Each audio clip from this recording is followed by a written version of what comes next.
Hello guys! Welcome back again to my channel. Ayan po guys, kung nakikita nyo po, meron po tayo ditong box na maliit. Meron po tayong blessing. Mag-unboxing po tayo. Galing po ito sa aking pinsan sa Shizuoka na nasa Japan din siya. Yung lugar niya nasa Shizuoka siya. Ayan.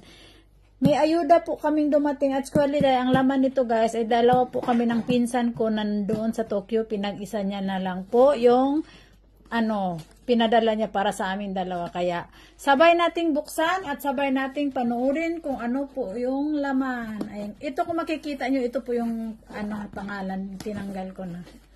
Ayan. Sabay nating panoorin at buksan kung ano ang laman. Tadadaan! Ano to?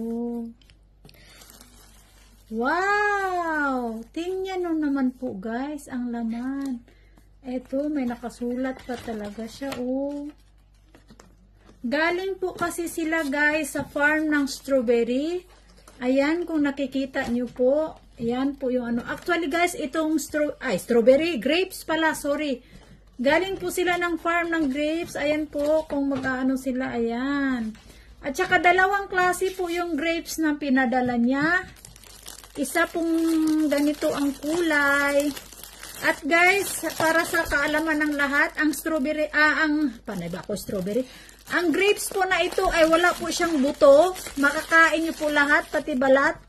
Ayan, at saka ito po yung isang klase. Ang tawag nito is muscat strawberry yata tawag nito.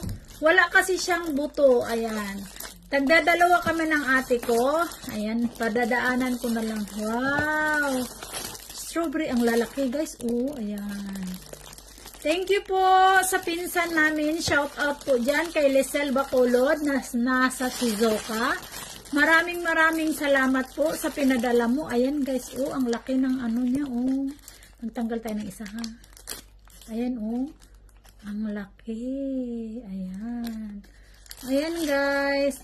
Actually guys, hindi lang po ito ang unang beses na nagpadala siya sa amin ditong magpinsan nasa sa Tokyo. Nakailang beses na po yun siyang nagpapadala sa amin ng ganito, pero hindi po siya grapes. Iba't ibang blessing na po yung napadala niya sa amin. Ayan. Thank you so much, pinsan. Lisel Bacolod from Shizuoka. Ayan po guys. Nakakatakam. Ang sarap niyan. Thank you Lord sa blessing. At sa nag-share ng blessing namin sa pinsan namin. Ayan. Thank you. Ang lalaki ng mga yan. Fresh. Yan guys from the farm. Dahil kahapon lang po sila pumunta. At saka pagkagaling nila doon, tumawag sa akin, hiningi agad yung address. Yung pala pagkagaling mismo nila sa farm, pinadiretso na nila ng padala dito sa akin. Ayan. Thank you so much, pinsan. Ayan, maraming salamat at natanggap ko na. Ayan, thank you so much mga kainday sa pagsama lagi sa akin. Sinare ko lang dahil sobra naming saya sa another blessing na pinagkaloob sa atin. Ayan, thank you so much for watching everyone. Salamat sa walang sawang suporta. Ayan, thank you so much. God bless and bye-bye.